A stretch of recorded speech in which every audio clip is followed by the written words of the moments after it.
ગીર સોમનાથના વડા મથક વેરાવળમાં સતીમા ગ્રુપ દ્વારા 5 દિવસીય ગણેશોત્સવનું આયોજન કરવામાં આવ્યું છે, જેમાં ઇકો ફ્રેન્ડલી ગણેશ બનાવવામાં આવ્યા છે। આ ગણપતિને 3000 જેટલા લોલીપોપ, મુલતાની માટી અને થર્મોકોલ સહિતની વસ્તુઓથી બનાવવામાં આવ્યા છે, જેથી વિસર્જન બાદ પણ દરિયાઈ જીવસૃષ્ટિને ખોરાક મળી શકે અને કોઈ પણ જીવસૃષ્ટિ કે વાતાવરણને નુકસાન ન થાય, ત્યારે આ ગણપતિ લોકોમાં આકર્ષણનું મુખ્ય કેન્દ્ર બન્યા છે।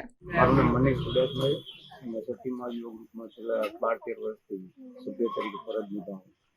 દર વખતે ગણપતિ અલગ અલગ કરીએ છીએ, જેમાં ક્રમશ માવાના બનાવેલા છે, એક વર્ષ ખજૂર પાકના બનાવેલા છે, એક વખત કાજુ બદામ ડ્રાયફ્રૂટના બનાવેલા છે, એવી રીતના સાચું છે। દર વર્ષે અમે ઇકો ફ્રેન્ડલી ગણપતિ બનાવીએ છીએ, જેથી કરી કોઈ પર્યાવરણને નુકસાન ન કરે। 8 દિવસ સમય લાગ્યો છે, જેમાં થર્મોકોલ, લાકડાની પટ્ટી અને મુલતાની માટીનો ઉપયોગ કરી સ્ટ્રક્ચર તૈયાર કરી અને પછી લોલીપોપ લગાડવામાં આવ્યું છે। આ મૂર્તિની લગભગ બેઠેલા છે એટલે 5 ફૂટ જેવી હાઈટ છે અને પહોળાઈ 4.5 ફૂટ જેવી છે, અને એની અંદર 3000 નંગ લગાડવામાં આવે છે। મારું નામ સતીશ મંદિર સતીમા યુવા ગ્રુપ છે, અને ગ્રુપના છોકરાઓને એવો વિચાર આવ્યો કે આ પહેલાં આપણે કંઈક નવું કરીએ, તો અમે લોકોએ થર્મોકોલ, મુલતાની માટી અને ચોકલેટના લોલીપોપ લગાડીને પ્રતિમાને સજાવી અને દર વર્ષે નવું કરતા રહીએ છીએ, પ્લસ પર્યાવરણને ધ્યાનમાં રાખીએ ખોરાક મળી રહે તેથી અમે હાઈલાઇટ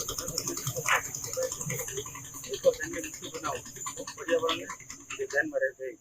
અને અમે લોકો હર વર્ષે નવી થીમ કરીએ છીએ। જો ગયા વર્ષે થીમ કરી નાખી હતા, એની પહેલાં બધી પાકના બન્યા હતા, એની પહેલાં માવાના બન્યા હતા, એની પહેલાં બિસ્કીટના બન્યા હતા। હર વર્ષે અમે નવું કરતા રહીએ છીએ। અમે આશરે લગભગ આ 16 વર્ષથી તો અમે નવું કરતા રહીએ છીએ। ગીર સોમનાથ વેરાવળમાંથી ભાવના સોસાયટીમાં રહું છું।